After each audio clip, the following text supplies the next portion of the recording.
Hello folks! This week's project is to create a footprint for my one-person Eureka tent.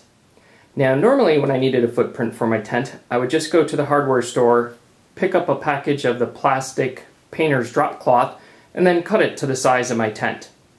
But lately I've been seeing a lot of talk about using Tyvek for your footprint, that it's actually lighter, that it compresses smaller in your pack, so I'm going to give it a shot. Now not only am I going to make it a footprint for my tent, I'm also going to try to make it a quick pitch for the rainfly. So I've got a couple things laid out here on the table. Obviously I have some Tyvek that was bought on eBay, I have some grommets and my grommet tools, but then I also have some tie-down straps that I also purchased on eBay and some buckles that will allow me to use the smaller tie-down straps with the buckles on my rainfly. So we're going to see how all this works out, and I'm going to take you guys along for the ride. Step 1. Lay out the Tyvek. Step 2 is pitch the tent on top of the rainfly. Step 3 is going to be able to trace the footprint of the tent with a Sharpie. Again, we're not going to be that accurate in this step, we're just going to trace the outline because we're going to measure in 2 to 3 inches from this line to create the line that we're actually going to use for our trimming.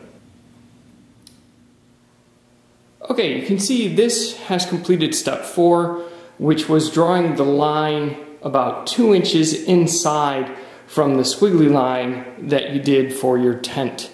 Having a long straight edge definitely makes this phase a lot easier. Note, the next step is going to be to cut all this stuff out. You can always take material away. You can't add material. So we'll pause while I cut everything out and we'll see what it ends up looking like. Okay, here it is with the shape cut out. You can see it's beginning to resemble the footprint of my tent. The next step we're going to do is attach the grommet tabs to the little tabs that are sticking out on the sides so to give a place for the glue to adhere. So we're going to go ahead and we're going to do that next. Here it is with the grommet tabs attached.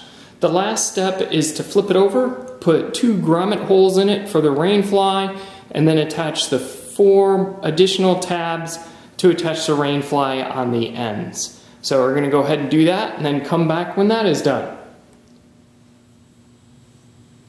Okay, here's what it looks like completed. I'll move closer so you can see the different types of tabs for the grommet. So bear with me while we move the camera closer.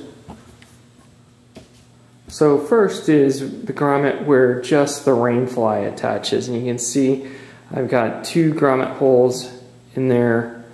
One is for a stake, and the smaller one is for the tent pole. One second, we'll move over to where the other grommet. So here's the other type of tab, and when we look at it, you can see there's the smaller grommet for the tent pole, larger grommet for a stake, and then this little tab here with the buckle will go up to the rainfly. That's pretty much all there is to it. So 1 second and I'll put everything together and let you see what it looks like as a quick pitch with just the rainfly above it.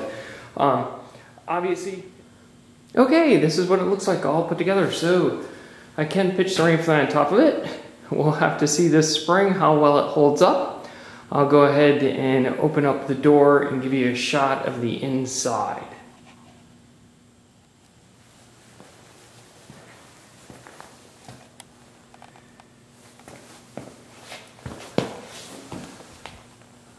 So here's what it looks like inside the tent, looking in from the one door.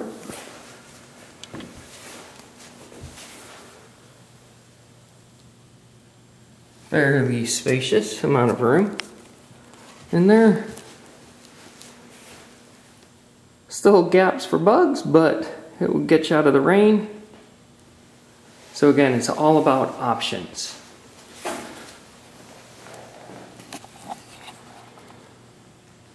So overall, fairly easy to put together. Just plopping your tent on top of the Tyvek, same way you would on a plastic sheet, tracing it out, and then cutting the shape. The only added complexity were attaching the grommet tabs and then the second set of grommet tabs for the rain fly buckles. So you can see there how one of them comes up and attaches. Get a better angle. So you can see the tent pole going into the grommet behind, and then the tab coming up with the buckle attachment. Fairly easy to fabricate. We will see how well it holds up to see if it's worth the extra effort as opposed to just using a plastic sheet. So as always, thank you for watching. Hopefully this video made you think. If you have any comments, please put them below the video. And as always, please subscribe. Thank you.